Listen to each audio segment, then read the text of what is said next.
There's a page in Amazing Spider-Man number 30 that changed Spider-Man forever, and most fans have never read it. Peter's out on patrol when an old man with powers almost identical to his own stops him with an idea before he even asks a real question. He says, "There are three levels to knowledge: what you think, what you know, and what you can actually prove." Then he tells Peter, "You think the spider bite gave you your powers? You may even believe it, but can you prove it?"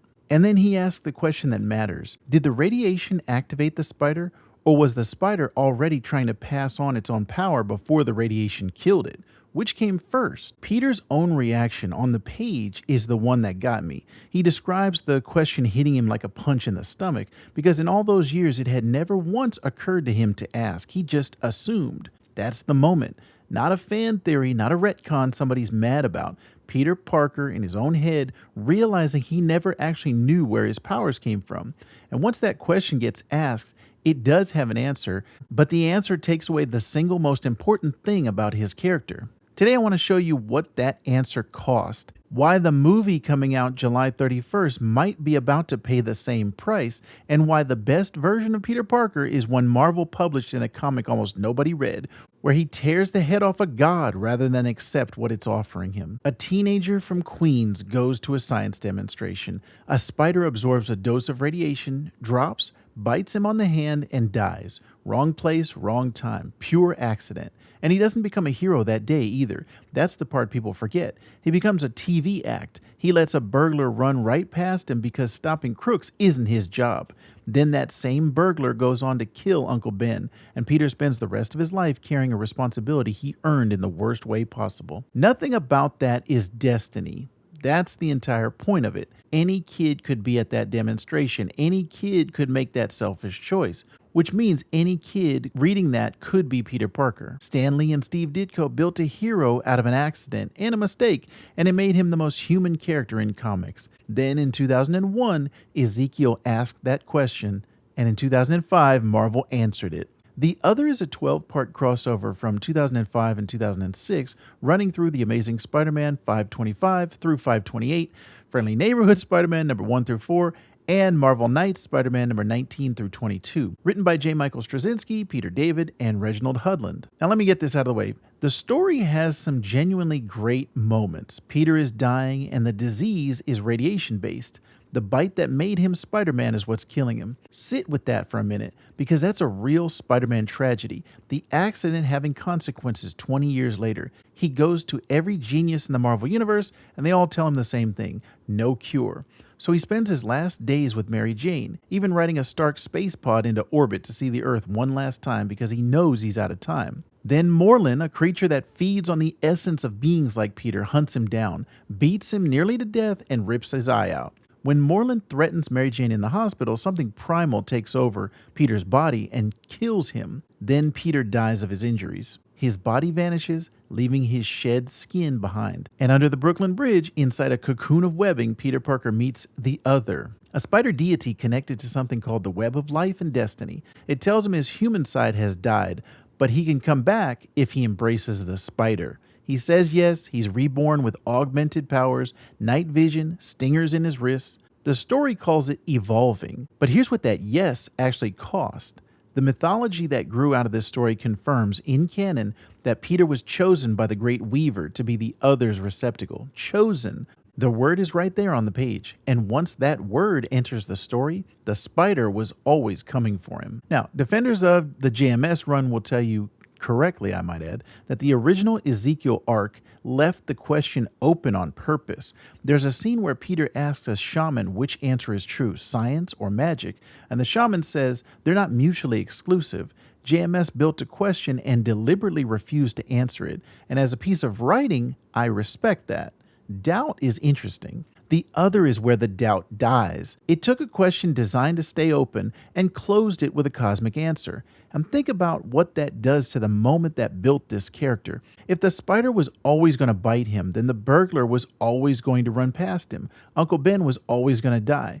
The single worst night of Peter Parker's life, the selfish choice, the consequence, the guilt he can never put down, stops being his failure and becomes part of a design. And I don't know how a story recovers the weight of that guilt once it's been handed to destiny. And Marvel already knew all of this. In 2006, they published a What If issue asking what happens if Peter rejects the deal in the cocoon, and that Peter, offered resurrection, offered power, offered everything, tears the deity's head off. His reasoning is the most Peter Parker thing I've ever read. Better people than him have died and stayed dead, so what makes him entitled to come back? He refuses to be anything's puppet, even if that costs him his life. The head-ripping, deal-refusing Peter was the alternate universe. The one who said yes to destiny was the canon. Marvel published the correct answer and filed it under hypothetical.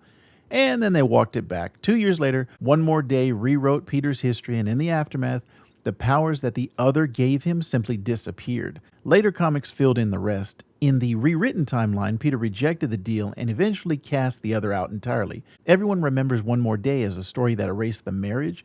Almost nobody noticed it took the evolution with it, which tells you how much confidence Marvel actually had in what the other turned Peter into. So now let's talk about the Brand New Day trailer. As of this recording, the movie hasn't come out yet, but we see Peter's eyes going black, organic webbing that he never had, a cocoon, narration about spiders and rebirth. Some fans are pointing at the Six Arms saga from 1971 instead, Peter trying to cure himself of his powers and mutating even worse, and the specific mutation beats might genuinely be pulled from there, but the source material isn't really the question. The question is what the mutation means, because these two stories sit on opposite sides of the same line. The Six Arms saga treats mutation as something going wrong.